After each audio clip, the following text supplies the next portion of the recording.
All right, this is Mark Boy 316 and Todd Wagner, and Yep. we just finished watching Starrcade 1990. This is the third one we've reviewed, and this had 14 matches on the card. It was from St. Louis, Missouri, and the first match was Bobby Eaton versus the Z-Man. That was a pretty good match. That was a very good opening match. Good opening. Yeah. You knew the Z-Man wasn't going to win. No, yeah, Jobber for life. Yeah, the right guy won. Yeah, but Bobby Eaton was great. We can just talk about the instead of every match of the tournament. The tournament, yeah, the only good match was the finals. The finals. The rest of it was kind of sloppy. Yeah, there was a lot of people we didn't know, and basically it was just jobber teams, and you knew who the two teams were. Oh yeah, you knew it was going to be Japan and U.S. Yeah. And Steiners ended up winning, and that was a great match. That was a good match. Steiners versus Great Muda and Mr. Saito. Yeah, good stuff there. Mm-hmm. Then we had a singles match with Wall Street versus Dave Taylor. Dave Taylor. It's Michael Wall Street and Terry Taylor. Terry Taylor. Yes, and it was a... that was an alright match. It was an alright match. It was short. Yeah, you had to beat him in a certain amount of time, Yeah. so I like those matches, and he was able to beat him with a minute 20 left. Yeah. Or a minute 40 left, Yeah, so he beat him in about 5 minutes and 50 seconds. Yeah. So 6 minutes and 52 seconds. Yeah. I was wrong. That was pretty good. It was a good match for what it was. It wasn't a bad match, just a quick one. Next we had the Skyscrapers against... yeah, that was just a squash match. Against just Big Cat and Motor City Madman, who was Mr. Curtis Hughes. Yeah, that was just a squash match, whatever. Like Sid looks like... Sid and Dan Spivey, though, I'd be scared to death around those two. Jesus. And then we had some mean dudes. Then we had Tommy Rich and Ricky Morton against the Fabulous Freebirds. That was a good match too. That was a good tag match. Yeah, they always had great tag matches. Richard Marley got beat up at the end, and then they attacked Robert Gibson, but Tommy Rich and Ricky Morton pulled out to win. Yeah, because Gibson came out on crutches. Yeah, that was a pretty good match. That was a good match. Then we had the finals. No, that's the semifinals. So you guys skip through those semis. There you go. Oh, okay. Now we're getting to the good matches. Yeah, the Texas Lariat match, which was basically a strap match with a bull rope. That was a brutal match. It was Luger versus Stan Hansen for the U.S. title. Hansen was the champ going in. That's two good strap matches from WCW. Yeah, they were doing. Yeah, man. It was Rude and Manny. No, Fernandez? it was Wahoo McDaniel. Yeah. Wahoo and Rick Rude in the last one. Yeah. But this one was a good one. Luger and Stan Hansen, they were bloody and holy crap, brutal. Yeah, and it looked like Hansen had the win, and because the ref got knocked down, and he didn't see Luger hit the fourth buckle, and Patrick came down and awarded the match to Hansen, and then the other referee said, no, Luger wins, so Luger ended up winning the match. Yeah, it was a really good match. I enjoyed that. It was really hard hitting, and Luger's the new champ. Yeah, and the next one here was a street fight. Oh man, what a great street fight that was. Doom versus Arn Anderson and Barry Windham, and it was a street fight for the tag titles. Doom were the champs going in. Went to a double pin. Yeah. All four men were bleeding. That was brutal. Chair shots to the head. Just a hard-hitting fight. And it kept going after the bell. Yeah, they were all hitting their finishers, and then after it ended in the double pin, they kept brawling and slamming each other on the entranceway. And man, what a great street fight. That's how they should be. That's how they do it. We already talked about the finals. Oh yeah, the which finals. Was a great match as well. And then the last match was Sting defending the title against the Black Scorpion. Yeah. Who could that have been? I do not know.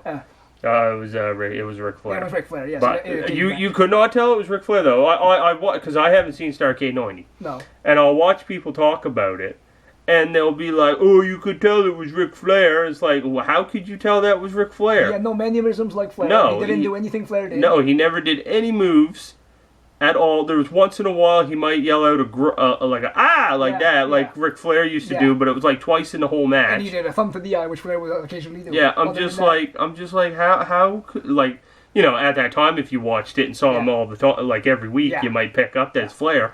But I just watched it that one time. You could not pick up that was Flair. I got worldwide maybe once a week, and I barely knew like that was Flair. Like come on now. Well, no, and he didn't do the body slam off the top like he usually does. No, he didn't do the face plant. No. Like holy but it crap. was a really slow paced cage match. Yeah. Until like the last 5 minutes of that match, and then the last 5 minutes was great. That was like it was just craziness in that last 5 minutes, and then you had another brawl after the match after Sting won, and they were both bleeding everywhere, and I'm like, geez, because it was really technical. The first 10 minutes of that match. Yeah, 18 minutes. 18-minute match. So about the first 10 minutes was a lot of headlocks and arm drags, and I'm like, man, this is supposed to be a cage match. Come on. Well, I guess it was a cage match to keep the other Black Scorpions out. Yeah, and he was trying to not be known as Flair. So he was trying to do moves. But like, once they got to about the halfway point of that match, man, it just turned into like a hardcore match. They were slamming each other in the cage and bleeding. It was great. He threw him once like a javelin right in the cage, man, like face first. Oh, man, brutal. Killed him. Yeah. And Dick the Bruiser was the special referee. Yeah, he's a bad ref. He was a bad ref. He got whacked by the chair by Arn Anderson after the match. But yeah, I thought it was a good ending to the show. Yeah, I thought it was a really good ending, man. People always complain about it, man. I thought it was alright. I thought it was except for the slow start to that match. Yeah. I guess the matches to stay away from would be the tournament matches that you didn't know who they were. But the best matches was Street Fight, I'd say. The cage match was good. And if I had to put another good match, the finals of the tournament. Those are the three best matches. I'd say the end of the cage, the second half of the cage match, the U.S. title, the tag titles, the finals, and the Ricky Morton, Tommy Rich versus the Freebirds Jimmy match. Garvin and Michael Hayes. And the open match was pretty good. Yeah, Zank and Eaton.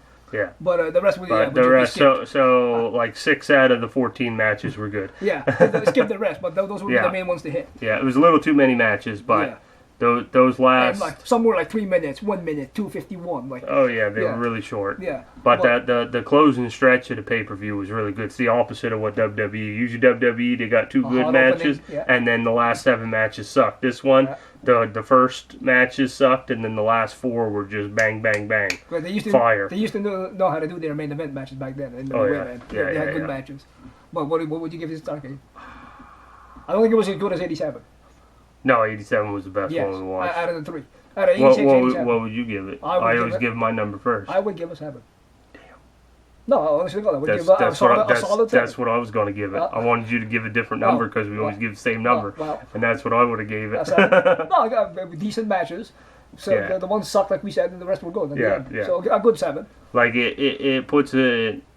You could have a bad pay-per-view, or like, the first half be bad. If the second half is good, I'll give it a good score because it leaves me with a good taste in my mouth. And you want to see the next one that was coming up. Yeah. Not like WWE where the first couple matches are good and the rest sucks. And the fans are sitting on their hands.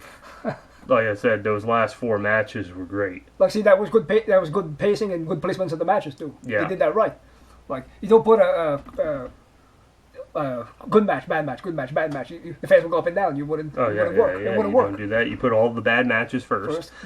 No, you usually put a good opener. And then you wake up the fans. At least try to get a good opener. Actually, the last 5 matches were good. Yeah, try to get a good opener when you have a pay-per-view. Yeah. At least get the fans ready, hyped up, and then you can have like a bathroom match and a couple of crappy matches, and then hit the fans with the good matches. Yeah. Like, that's how you should do them. All right. But anyway, you gave it a 7. I give it a 7. Yep. And now he's officially seen all the Starrcades. Yeah. So now I'm still going to review some of the other ones because I haven't seen most of them. My God. Yeah. 2000 sucked.